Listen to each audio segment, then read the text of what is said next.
Salut Globetrotter, je sais pas si vous aviez suivi, mais il y a quelques temps, Facebook avait censuré la page de la ville de Beach, en Moselle, parce que l'algorithme l'avait associée à une insulte en anglais. Et malgré cette anecdote assez cocasse, 70% d'entre vous n'avaient jamais entendu parler du pays de Beach, ce qui peut potentiellement laisser la place à pas mal d'idées reçues. Mais une fois n'est pas coutume, on va aller sur place directement pour se faire notre propre idée.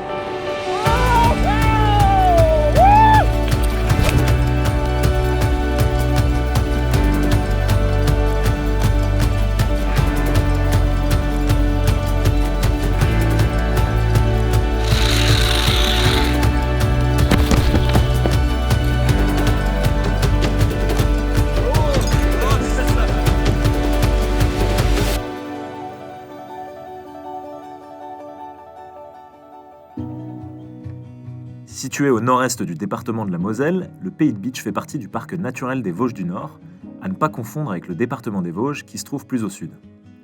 Avec ses 47 communes, le pays de Beach compte à peu près 35 000 habitants pour une superficie approximative de 615 km². Cette région naturelle attire généralement les personnes en manque de calme et de promenade en forêt. Et on pourrait donc penser que la vie culturelle y est assez pauvre, mais qu'en est-il vraiment ? On a de telles possibilités de programmation ici. On a une scène ici derrière la caméra qui est une scène biface qui fait 16 mètres de large, 8 mètres de haut, qui s'ouvre sur une autre salle qui peut accueillir 3000 personnes. Cette grande halle qui est derrière moi est réinvestie par une association qui est aujourd'hui professionnalisée, qui organise des résidences d'artistes, des expos d'art contemporain, des concerts, des festivals de théâtre de rue. Jusqu'à ce jour, il y a plus de 800 concerts qui ont été organisés dans ce lieu. À l'époque, on a fêté nos 25 ans ou nos 30 ans, je crois. C'était avec Pony Pony Run Run, Luc, Elmer Footbeat. Ça a été un succès énorme. Donc on a réuni 3000 personnes le temps d'une soirée.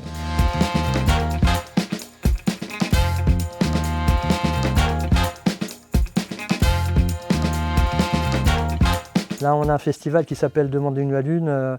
On accueille sur le week-end entre 3 et 4 000 personnes. Donc on voit bien qu'il y a un réel public, un réel potentiel.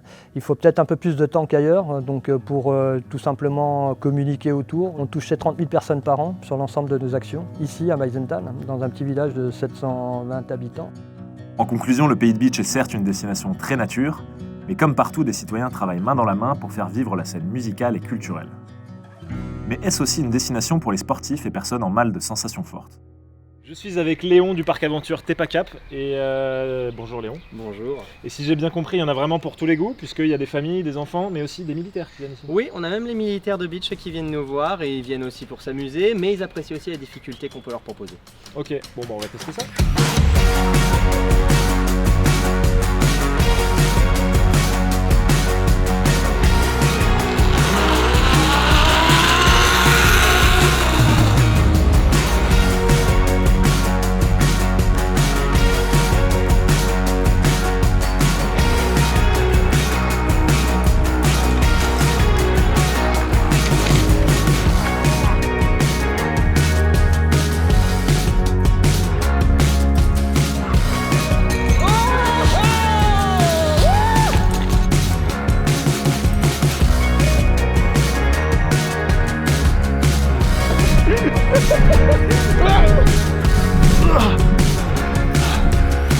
Oh, je suis cassé, je vais faire une petite pause.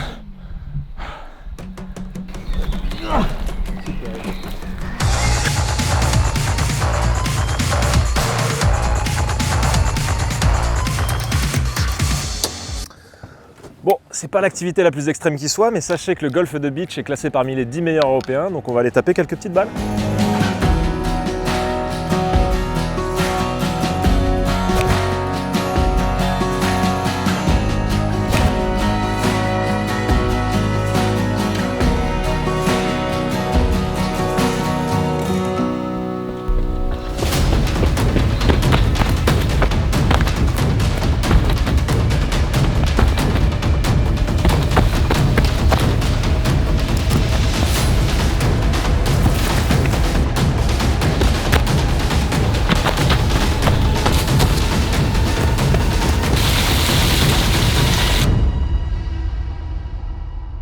a de plus en plus de monde, on voit de plus en plus de coureurs, de VTTistes aussi, puisque c'est un terrain pas facile, mais c'est pas non plus un terrain très difficile comme les montagnes qu'on peut trouver dans les Alpes. On peut faire des grosses virées course à pied entre le fameux marathon du Pays de Bitche qui passe par les principaux endroits, comme le Colorado du Pitchallont, qui passe par Egelsart, ou l'Office de tourisme qui met en place des parcours VTT, course à pied ou randonnées de plus de 20, 30, 40, 50, 60 km.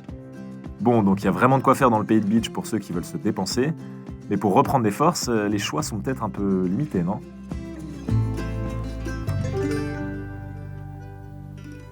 Une semaine, c'est forcément un peu court pour vraiment découvrir le patrimoine culinaire d'une région. Et pour mieux comprendre ce qui caractérise la gastronomie du Pays de Bitche, j'ai décidé de poser quelques questions à un connaisseur. La cuisine bitchoise, c'est une cuisine beaucoup de terroir avec 2 produits phares, la pomme de terre et le cochon. Il y a quand même une grande variété de plats, on ne mange pas que ça, mais c'est des produits qui sont, on va dire, très appréciés ici par les gens.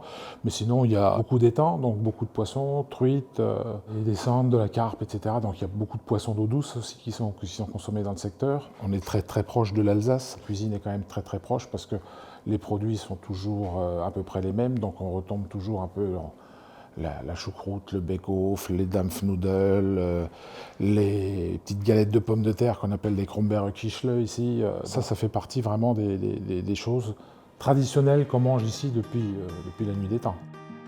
La cuisine bitchoise est donc bien plus variée que ce qu'on pourrait penser, mais pour ce qui est des paysages, c'est un peu tout le temps la même chose, non ? Région naturelle essentiellement forestière, le Pays de Bitche présente malgré tout une dualité frappante du fait de ses caractéristiques géologiques. On trouve ainsi côté ouest le pays découvert, un paysage doucement vallonné, peu accidenté, qui s'étend à perte de vue et constitué majoritairement de sols calcaires. À l'est, en revanche, le pays couvert et ses formations gréseuses constituent la grande originalité du Pays de Bitche. En outre, l'imperméabilité des roches et l'abondance des eaux ont permis la multiplication des étangs artificiels dès le Moyen-Âge. Le climat du Pays de Bitche lui vaut parfois le surnom la Petite Sibérie, et pour preuve, il y a un bitchois qui a trouvé un plongeon arctique il y a quelques années. C'est une espèce d'oiseau qui vit normalement en Sibérie, au Canada ou en Scandinavie, mais bon, ça ne veut pas dire qu'il fait tout le temps froid, et d'ailleurs, je vais lui faire un petit plouf.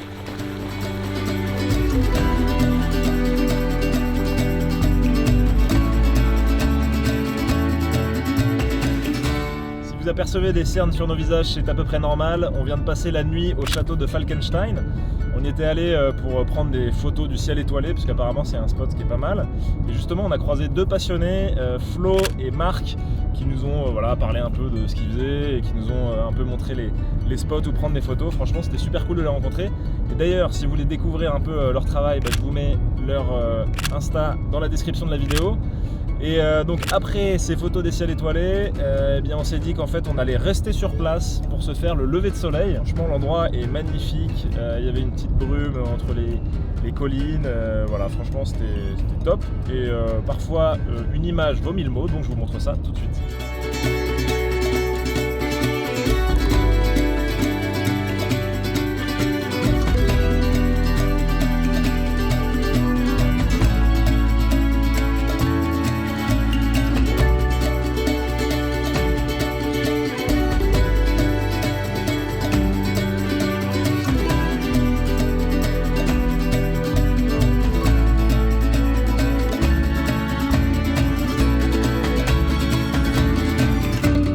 Il n'y a pas que le patrimoine naturel qui est intéressant dans le Pays de Bitche, la région ravira également les passionnés d'histoire qui veulent mieux comprendre la Seconde Guerre mondiale.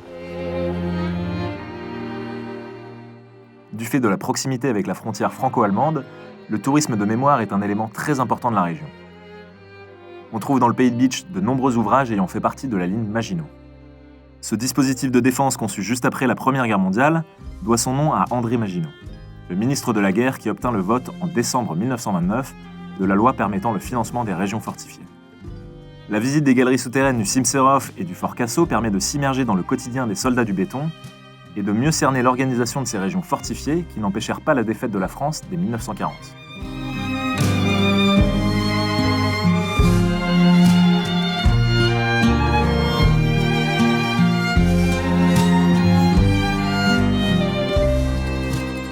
Mais la région Grand Est n'a pas seulement été marquée par la guerre. L'économie de la Moselle ayant longtemps reposé sur l'industrie lourde, le département a aussi particulièrement souffert de la désindustrialisation de la fin du XXe siècle. Peut-on pour autant parler de territoire sinistré ?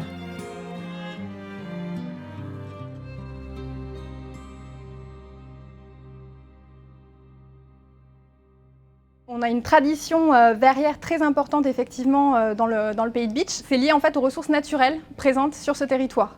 On trouvait toutes les ressources naturelles qui étaient utiles pour la fabrication, pour la conception du verre, à savoir le sable, à travers la silice, le vitrifiant, la matière de base pour fabriquer du verre. Il y a le bois qui permettait à l'époque d'alimenter les fours, puisque les fours étaient alimentés au bois. On trouvait également la fougère. On utilisait les cendres de fougère comme potasse pour abaisser le point de fusion du verre. Et il y a l'eau pour refroidir le verre, pour le travailler. Cette vallée est clairement un bassin d'emploi pour le pays de Bitche, mais plus globalement effectivement pour la Moselle. Depuis 1994, on a la chance d'appartenir au groupe Hermès. On produit des objets au Centre international d'art verrier. On a une ligne éditoriale d'objets, dont notamment les fameuses boules de Noël de Meisenthal qui connaissent un énorme succès populaire. Dans des saisons comme l'hiver où il n'y a personne qui doit venir, et on arrive à faire venir 10-15 000 personnes pour acheter des boules de Noël. Ça crée un chiffre d'affaires qui nous permet aujourd'hui quasiment d'autofinancer cet énorme projet à 80 voire 90%. Le centre d'art verrier, c'est de faire venir les gens à Meisenthal et pas d'exporter ou de vendre partout. Nous, on veut faire venir les gens ici et faire vivre les gens d'ici. Mais le pays de Bitche ne se limite pas à ses savoir-faire traditionnels et certains s'engagent d'ailleurs dans des projets audacieux. Alors la ferme végétale Respect, c'est un projet qui s'installe sur environ 5 hectares de surface. Donc l'idée c'était de s'implanter dans un fond de vallée et qui permette effectivement de voir comment une micro-ferme peut se développer économiquement dans un espace aussi restreint. Le projet en lui-même est aussi très orienté développement durable. La serre, les 1500 m², c'est pas du plastique, c'est que du verre. Du verre qui vient effectivement de l'industrie du coin. Voilà. Le bois, ça vient aussi de la Syrie qui est pas loin. Donc tout ça c'est un peu pensé pour qu'on puisse faire quelque chose de globalement cohérent. Nous sommes une entreprise familiale.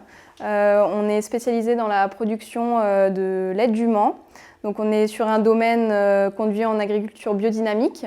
On est le plus grand élevage d'Haflinger d'Europe. Nos gammes de soins cosmétiques contiennent 15 à 20% de lait de jument bio, des extraits floraux, des huiles végétales, des huiles essentielles. Le lait de jument est un puissant régénérant cellulaire. Il permet de régénérer tous les tissus, que ce soit par exemple la chimio, les tissus abîmés par la chimio, les organes aussi du corps. C'est le lait le plus complet qui puisse exister. Nos produits sont entièrement bio. On a une démarche éthique et écologique qui est de la terre jusqu'à nos produits.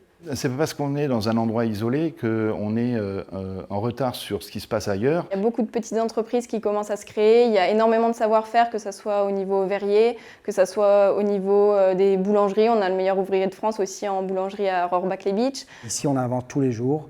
Ici, on essaye d'innover. Et je crois que les milieux ruraux sont des vrais laboratoires de la vie de demain. Vous l'aurez compris, le pays de Bitche a été une vraie surprise. On y a découvert de somptueux paysages et un patrimoine culturel qui mérite le détour. On y a rencontré des artisans et des entrepreneurs passionnés. Ce nouveau voyage est venu encore une fois nous confirmer qu'on peut être dépaysé à seulement quelques heures de train.